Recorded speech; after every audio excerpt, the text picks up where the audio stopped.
ndio nakufanyia shughuli. Ila hapa chini pia ni maana kutoka Ruangwa. Ruangwa. Kuja kufanya hii biashara. Yeah. Pia una viatu kama hatari. Hayo zangu. Kama inawezekana usijali. Nina swali. Ndio. Hivyo unapovimba unajua maana yake? Hivi nakufahamu.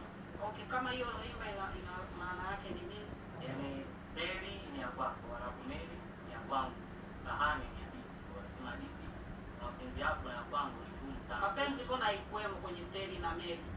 Teri ni ile Umeweka hii mapenzi ni vipi? yaani Teri ya kwako Mary ni sahani yenye shikili.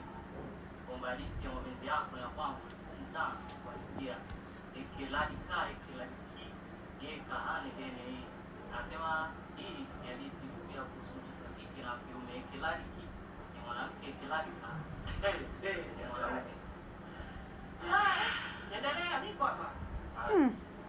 तुम पास आए यूं मुस्कुराए तुमने न जाने क्या सपने दिया अब तो मेरा दिल जागे ना सोता Sasa, hiyo maana yake nini?